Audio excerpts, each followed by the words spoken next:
Hello, so we'll be taking a deep dive into the 2019 SHARP survey and what that tells us about mental health among Utah LGBTQ plus youth.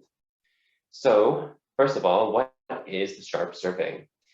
SHARP stands for Student Health and Risk Prevention, and it's a statewide survey that's been given in Utah since 2009. In 2019, 39 out of the total 41 Utah school districts participated, and the survey was given to 6th, 8th, 10th, and 12th graders, and data was categorized into many different things, such as by district, race, ethnicity, gender, and sexuality. And it collected a bunch of different types of information, as well as asked questions on sexuality, gender identity, and mental health over the past year.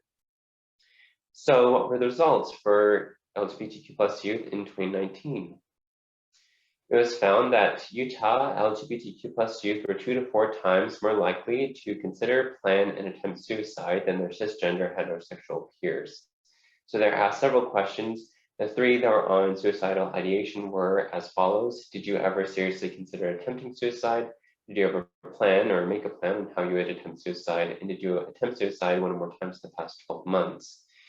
For LGBTQ plus youth, the averages answering yes to these questions were much higher than for their heterosexual peers. We can see the average percentages are all listed on top here of this bar graph, where for transgender students, the averages were much higher, where 59.7% answered yes to did you ever seriously consider attempting suicide, 47.5% answered yes to if they made a plan, and 31.8% answered yes to if they actually attempted suicide 1 or more times in the past 12 months.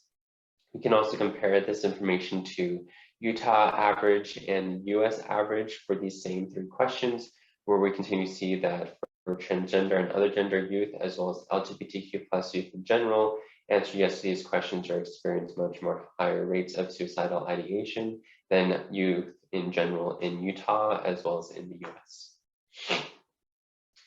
This difference between transgender youth and heterosexual youth in suicidal ideation is also further perpetuated when they're asked the question, do you think it is okay to seek help and talk to a professional about seeking help with mental health, if you've been feeling sad, hopeless, suicidal, etc. Where for transgender youth, 29% answered that it's only okay for others and not themselves to seek professional help, while for heterosexual youth, 12% answered that it's okay for others but not for themselves to seek help. But luckily, there are organizations that are helping out with this problem. 3 of them are listed here: the Trevor Project, Peer Listening Line, and It Gets Better Project.